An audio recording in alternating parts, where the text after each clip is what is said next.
प्रभु यीशु मसीह के मधुर और मीठे नाम से आप सभी को जय मसीह की। आज परमेश्वर के वचन में आप सभी का स्वागत है। परमेश्वर पिता आज अपने वचनों के द्वारा आप सभी को बहुत आयत से आशीष को दे। पिता परमेश्वर आज अपने वचनों के द्वारा आपसे बोले और बातचीत करें।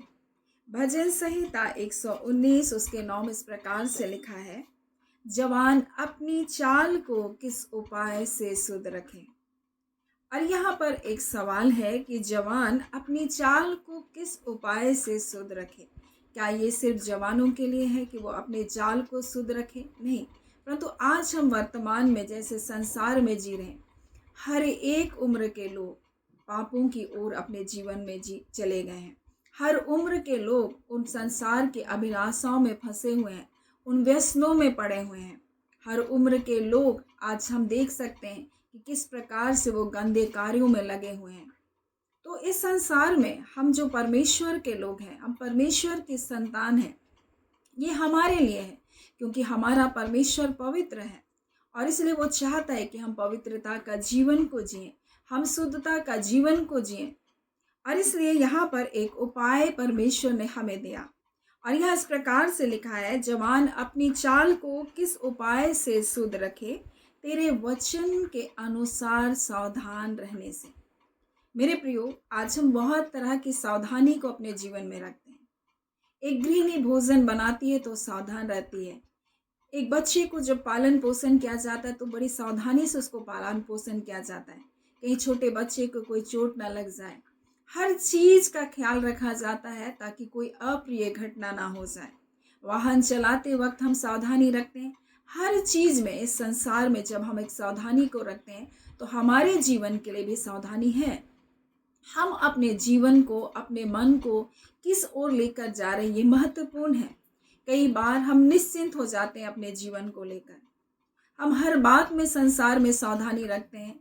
हम अच्छा खाना खाते हैं ताकि हमारा स्वास्थ्य खराब ना हो। हम अच्छी कसरत करते हैं ताकि हम अच्छे स्वास्थ्य के साथ जीवन को व्यतीत करें। हम अपने लिए हेल्थ इंश्योरेंस लेते हैं ताकि आने वाले समय में अगर कुछ गड़बड़ हो जाए, कोई बीमारियां आ जाए तो हमारा अच्छे से इलाज हो जाए। हम सब कुछ अपने जीवन के लिए करते हैं, लेकिन हमारे मनों के लिए क्या, हमारे चाल चलन के लिए क्या? मेरे प्रिय, उसके लिए परमेश्वर अपना वचन को हमें दिया और उसका वचन हमें इस प्रकार से हमको बताता है कि उसके वचन के अनुसार जब हम जीवन को जीते हैं, मेरे प्रियो, जब हम सावधानी को रखते हैं, तभी हम अपने चाल चलन को शुद्धता की ओर लेकर जा सकते हैं। क्योंकि हमारा एक विरोधी है, हमारा एक विरोध करने वाला है और वो इस ताक में रहता है कि कब हमारे जीवन को नष्ट कर दे। जब हम अपने जीवन में निश्चिंतता का जीवन को जीते हैं, ये वो समय होता है जो सबसे खतरनाक समय होता है। ये वो समय होता है जब हमारे जीवन में शत्रु अपने कब्जे को कर सकता है। जब आप दूसरा सामुएल 11वां अध्याय को जब पढ़ेंगे तो यहाँ पर राजा दाऊद के विषय में लिखा है और यह इस प्रकार से लिखा है, फिर जिस समय राजा लोग युद्ध करने को निकला करते थे, उस समय अर्थात वर्ष के आरंभ में दाऊद ने योआब को और उसके संग अपने सेवकों को और समस्त इजरायलियों को भेजा और उन्होंने अम्मोनियों का नाश किया और रब्बा नगर को घेर लिया, परंतु दाऊद यरूशलेम में रह गया। और ये समय है जो युद्ध का समय है। परमेश्वर का वचन बताता है वर्ष के आरंभ में राजा युद्ध करने जाते थे और ये समय था जब राजा दाऊद को युद्ध के मैदान में होना चाहिए, लेकिन उसने अपनी निर्भरता दूसरों के ऊपर रख दी। उसने अपने सेनापतियों के ऊपर रख दी, उसने अपने सैनिकों के ऊपर अपनी निर्भरता को रख दिया, क्योंकि वो जानता है कि अब जो मेरे नीचे के लोग हैं वो अच्छी रीति से युद्ध लड़ सकते, मुझे युद्ध के मैदान में मुझको जाने की आवश्यकता नहीं। कई बार हम भी अपने जीवन में हम सोचते हैं कि अब तो परमेश्वर ने मुझको सारी आशीषें दे दी है, अब मुझे निश्चिंत होकर के जीवन को जीना है, मेरे नीचे के लोग सब कार्य कर लेंगे। कई बार जब हम अपनी जिम्मेदारियों से भागते हैं, जब हम अपने उस कार्य से भागते हैं जो परमेश्वर ने हमको दिया है, परमेश्वर ने इज़राइल का राजा होने के लिए दाऊद को नियुक्त किया, अम्मोनियों को नाश करने के लिए परमेश्वर ने दाऊद को चुना, इसी मकसद से परमेश्वर ने उसको राजा बनाया। और जब इस युद्ध के मैदान में उसको होना था, वो क्या कर रहा है? यरूशलेम में रह गया। जब परमेश्वर हमारे जीवन में बहुत आशीषों को देता है और हमारे नियंत्रण में परमेश्वर बहुत कुछ दे देता है, ये वो समय होता है जो सबसे ज़्यादा खतरनाक होता है, जहाँ हमारे लिए गिरने के लिए बहुत ज़्यादा हमारे लिए अवसर होता है कि हम गिर सकते हैं। और इसीलिए परमेश्वर का वचन कहता है, जवान अपने जवानी में अपने चाल को किस रीति से शुद्ध रखे। लिखा किस उपाय से वो शुद्ध रखे, बोला तेरे वचन के अनुसार सावधान रहने से। कई बार हमारी सावधानी ना रहने के कारण हम कई बार ऐसी गलतियों को करते हैं, या कई बार हमारे हृदय में परमेश्वर का वचन ना रहने के कारण हम पापों में गिर जाते हैं। इसलिए भजनकार दाऊद कहता है, मैंने तेरे वचन को अपने हृदय में रख छोड़ा है कि तेरे विरुद्ध में मैं पाप ना करूं। आज बहुतों के हृदय में परमेश्वर का वचन नहीं है, इसीलिए वो पाप को पाप करना नहीं समझते कि ये कोई बड़ा पाप है। वो उनको पाप करना हंसी और ठट्टा और मजाक के जैसा लगता है। उनको लगता है बस ये तो ऐसे ही है, हम इसमें मनोरंजन को ले सकते हैं। लेकिन वो नहीं जानते वो उनके आत्मिक मृत्यु का कारण बनता है। आज कितने ऐसे लोग, ऐसे जवान, ऐसे परिवार के लोग, ऐसे परिवार में ऐसे सदस्य लोग अपने जीवन में मृत्यु की दशा में पाए जा रहे हैं। वो अपने आत्मिक जीवन में मरे हुए हैं, वो मरा हुआ जीवन को जी रहे हैं। वो चलते फिरते बहुत सुंदर, अच्छे दिखाई देते हैं, संपन्न दिखाई देते हैं, लेकिन उनकी आत्माएं मर चुकी है। कारण क्या है? उन्होंने कभी भी परमेश्वर के वचन को अपने हृदय में जगह नहीं दिया। और इसलिए परमेश्वर का वचन कहता है, हमें वचन के अनुसार सावधान रहना है, यानी उन वचनों को अपने हृदय में रखना है। और इसलिए जब आप भजन संहिता 119 में पढ़ेंगे तो इस प्रकार से लिखा है, मैंने तेरे वचन को अपने हृदय में रख छोड़ा है कि तेरे विरुद्ध पाप ना करूं। आज बहुतों के हृदय में परमेश्वर का वचन नहीं है। वो परमेश्वर की चितौनियों की ओर अपने मुख को नहीं फेरते, वो परमेश्वर की बातों को सुनना भी नहीं चाहते मेरे प्रियो। और जहां परमेश्वर का वचन आता है, वो तुरंत क्या करते हैं? वहां से निकल जाते हैं, क्योंकि वो सोचते बस ऐसा ही है। परंतु परमेश्वर का वचन हमारे लिए क्या है? जब आप भजन संहिता 119 और उसके जब आप 24 को पढ़ेंगे तो लिखा है, तेरी चितौनियां मेरा सुख मूल है। ये हमारे सुखी रहने का कारण है। उनके वचन हमारे शरीर के भले चंगे रहने का कारण है। उसकी चितौनियां, उसके बारे में लिखा, मेरे मंत्री हैं। वो हमको क्या करते हैं? सजेशन देते हैं, हमारे लिए बताते हैं हमको क्या करना है। और भजन हम देखते हैं इस प्रकार से, भजन संहिता 119 में हमें बताया गया, दाऊद का वचन में इस प्रकार से हमें बताया गया। और दाऊद अपने जीवन में ऐसे निश्चिंतता का जीवन को जिया। उसने जाना अपने जीवन में कि किस प्रकार से वो अपने जीवन में जब युद्ध के मैदान में उसे होना था, वो युद्ध के मैदान में नहीं गया। ये युद्ध का समय था, साल के प्रारंभ में युद्ध का समय था। कई बार हम जब नए साल में जब हम प्रवेश करते हैं, हम बड़े हर्षोल्लास के साथ हम प्रवेश करते हैं, हम बड़ी बड़ी प्रतिज्ञाओं के साथ प्रवेश करते हैं, हम परमेश्वर के साथ बड़ी बड़ी वाचाओं को बांधते हैं। प्रभु, इस वर्ष मैं आपके साथ ऐसा जीवन को जीऊंगी, मैं वचन को पढ़ूंगी, मैं आपके साथ संगति में जीवन को बिताऊंगी। लेकिन इस 6 महीने में पहुंच जाने के बाद, इस 6 महीने के बाद अपने जीवन को जांचें, क्या आपने अपने जीवन को कैसे जिया? क्या निश्चिंतता में आपने जिया? बेपरवाही में आपने जिया? मेरे प्रिय, हम मनुष्य एक आत्मिक युद्ध में है, कभी भी ना भूलें। अगर हम अपने जीवन में सावधान ना रहें तो हम अपने जीवन में भटक जाएंगे, हम गिर जाएंगे। इसलिए पत्रस में, पहला पत्रस में इस प्रकार से लिखा है, सचेत हो, जागते रहो, क्योंकि तुम्हारा विरोधी शैतान गरजने वाले सिंह के समान इस खोज में रहता है कि किसको फाड़ खाए, किसके जीवन को नष्ट कर दे, किसके जीवन को मिटा दे, किसको आत्मिक मृत्यु में ले जाए। और ये मसीहों के लिए खासकर है मेरे प्रियो, ना सिर्फ ये जवानों के लिए, परंतु हर एक बच्चे से लेकर बुजुर्ग तक अपने जीवन में अगर वो सावधान नहीं है वचन के अनुसार, कब वो बुराइयों में चले जाएंगे, कब वो नाना प्रकार के व्यसनों में चले जाएंगे, कब वो गंदी आदतों में फंस जाएंगे, उनको पता भी नहीं चलेगा। उनको लगेगा बस ये तो मामूली बात है, और धीरे धीरे धीरे शत्रु उनके जीवन में उनकी शांति को, उसको आनंद को, परमेश्वर के उस प्रेम को खत्म कर देगा, पता भी नहीं चलेगा। मेरे प्रिय, इसलिए परमेश्वर का वचन कहता है, इसे वचन के अनुसार सावधान रहने से ही हम अपने चाल चलन को शुद्ध रख सकते हैं।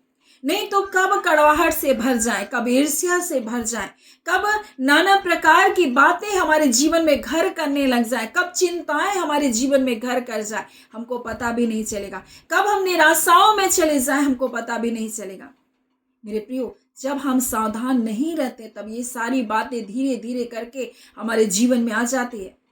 कई बार आपको लगता होगा मैं अच्छा खासा खुश रहता, तब क्या कारण है मैं निराश होने लगा हूं। जरा अपने जीवन को जांचें, आप कैसे परमेश्वर के साथ रहते थे, आप कैसे परमेश्वर के आराधना में सम्मिलित होते थे, आप कैसे परमेश्वर के वचन पर अपने मन को लगाते थे। और जब जैसे जैसे धीरे धीरे आप उससे दूर होते गए, आप अपनी शांति को खो देंगे, अपने आनंद को खो देंगे, हर प्रकार की बुराइयां आपके जीवन में क्या करने लगेगी, घर करने लग जाएगी। मेरे प्रियो, इसलिए परमेश्वर का वचन हमें बताता है, उसके वचन के अनुसार हमको सावधान रहना है। और दाऊद युद्ध के समय में दूसरों के ऊपर निर्भर हो गया, अपने सेनाओं के ऊपर निर्भर हो गया और उनको युद्ध के मैदान में भेजा, और वो यरूशलेम में ही रह गया।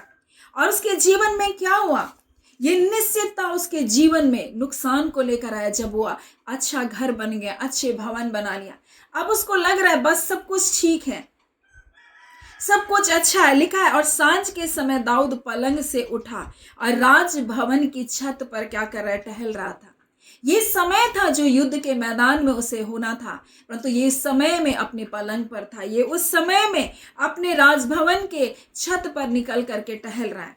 और छत पर से उसको एक स्त्री जो अति सुंदर थी नहाती हुई देख पड़ी।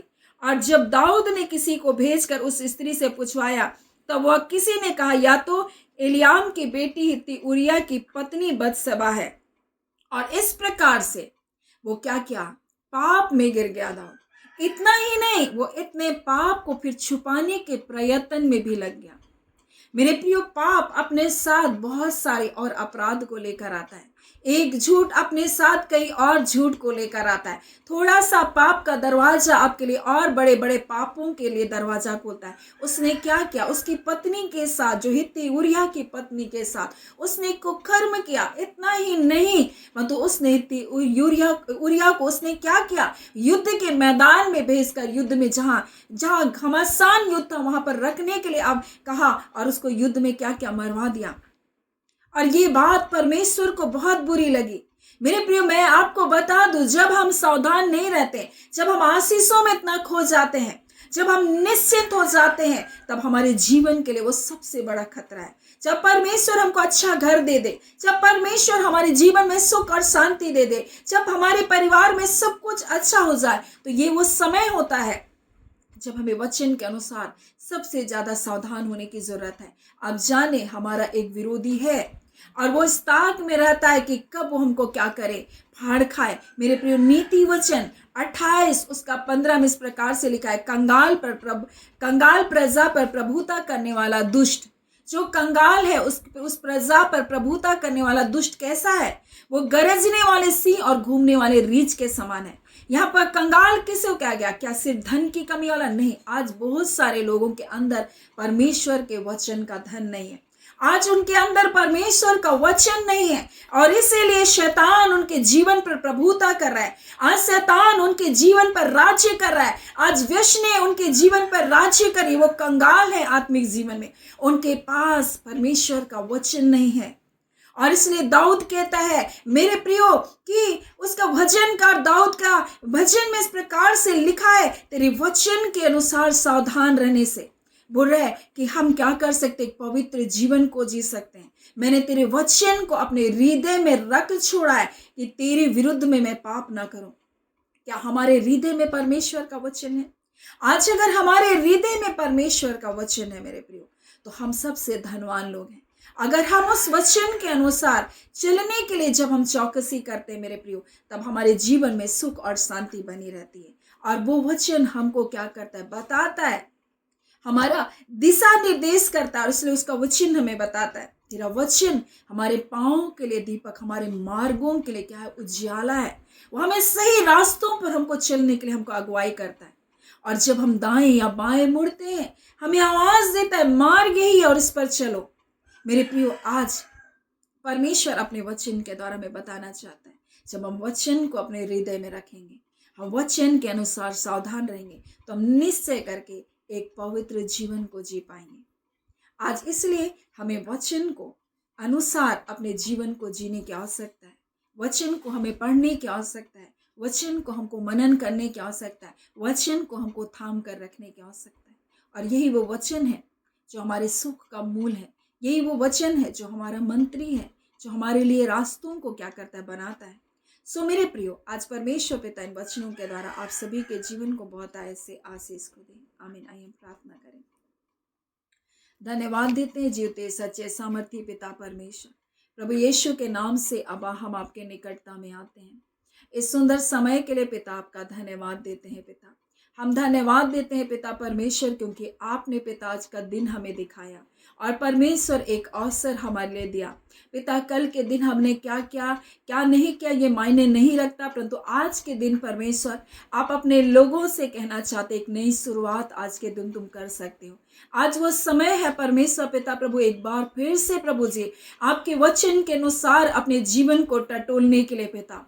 आज वो समय है परमेश्वर पिता प्रभु जी कि आपके वचनों को अपने हृदय में फिर से परमेश्वर रखने के लिए। हाँ पिता, आप परमेश्वर अपने लोगों को परमेश्वर कहना चाहते हैं, मेरे वचन को अपने हृदय रूपी पट्टियों पर लिख लो। हाँ खुदा, उसके अनुसार चलने के लिए परमेश्वर पिता प्रभु जी आप चाहते हैं परमेश्वर के वचनों के अनुसार अपने जीवन को चले पिता, ताकि परमेश्वर आप उन भलाइयों को जो आपने हमारे लिए रखी है प्रभु, उन भलाइयों को हम प्राप्त कर सके। खुदावन परमेश्वर, आपकी इच्छा ये नहीं परमेश्वर कि हम पृथ्वी पर केवल आशीषों को पाएं। आपकी इच्छा ये है पिता कि हम आपके साथ पिता, आपके उस स्वर्गीय निवास में आपके साथ रहे पिता। और इसलिए पिता परमेश्वर आपने अपना इकलौता पुत्र यीशु मसीह हमारे लिए दिया। आपका इच्छा है पिता कि आपके बच्चे एक पवित्र जीवन को जिए, आपके संतान पवित्रताई में अपने जीवन को चले पिता। और पिता, हर बातों में परमेश्वर सचेत और सावधान रहने पाए। हाँ पिता, ऐसा ना हो परमेश्वर कि शत्रु उनके जीवन का अहेर करने पाए। आज वचन रूपी धन परमेश्वर उनके जीवन का भाग बनने पाए।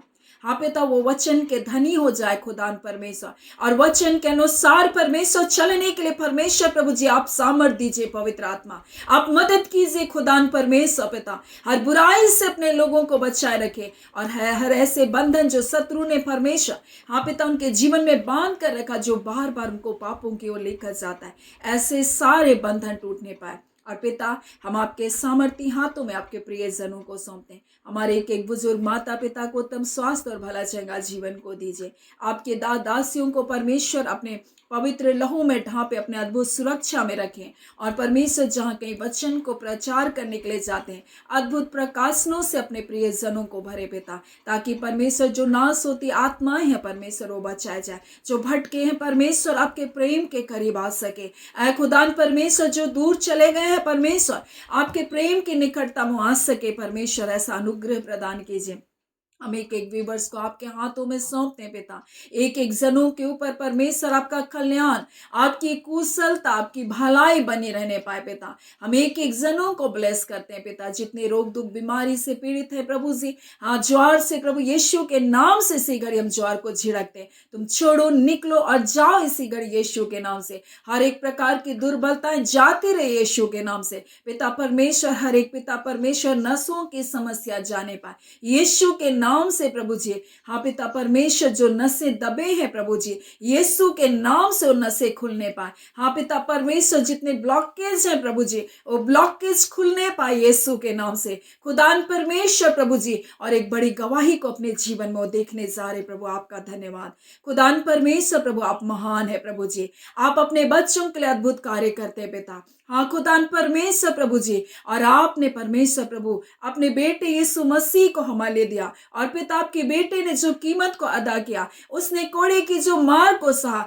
जो दर्द को उसने सहा प्रभु यीशु, आज उसी दर्द उस पीड़ा के कारण, उसी कोड़े की मार के कारण यीशु आज प्रभु तेरे लोगों ने चंगाई को पाया है। हाँ पिता परमेश्वर, हर एक धमनियां खुल रही है यीशु के नाम से, हर एक प्रकार के नसों की ब्लॉकेज प्रभु यीशु के नाम से इसी घड़ी खोली जा रही है। प्रभु इसी घड़ी आपकी चंगाई की सामर्थ आपके लोगों के जीवन में बढ़ रही है। आपका धन्यवाद देते हैं प्यारे यीशु।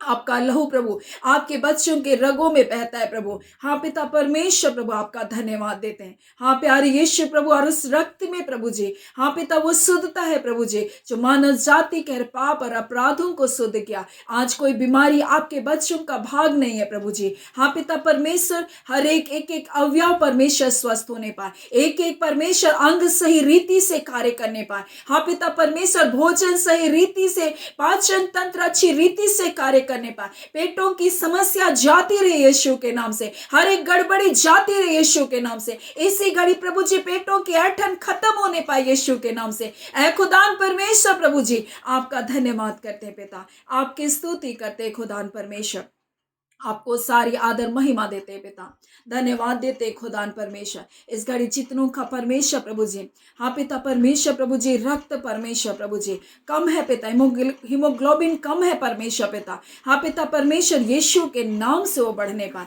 खुदान परमेश्वर पिता। हम प्रार्थना करते पिता, सिर से लेकर पैर की नख तक जितनी भी बीमारियां हैं पिता, हाँ पिता, चाहे वो बालों के झड़ने से होकर प्रभु चर्म रोग हो प्रभु, यीशु के नाम से वो हील होने पाए।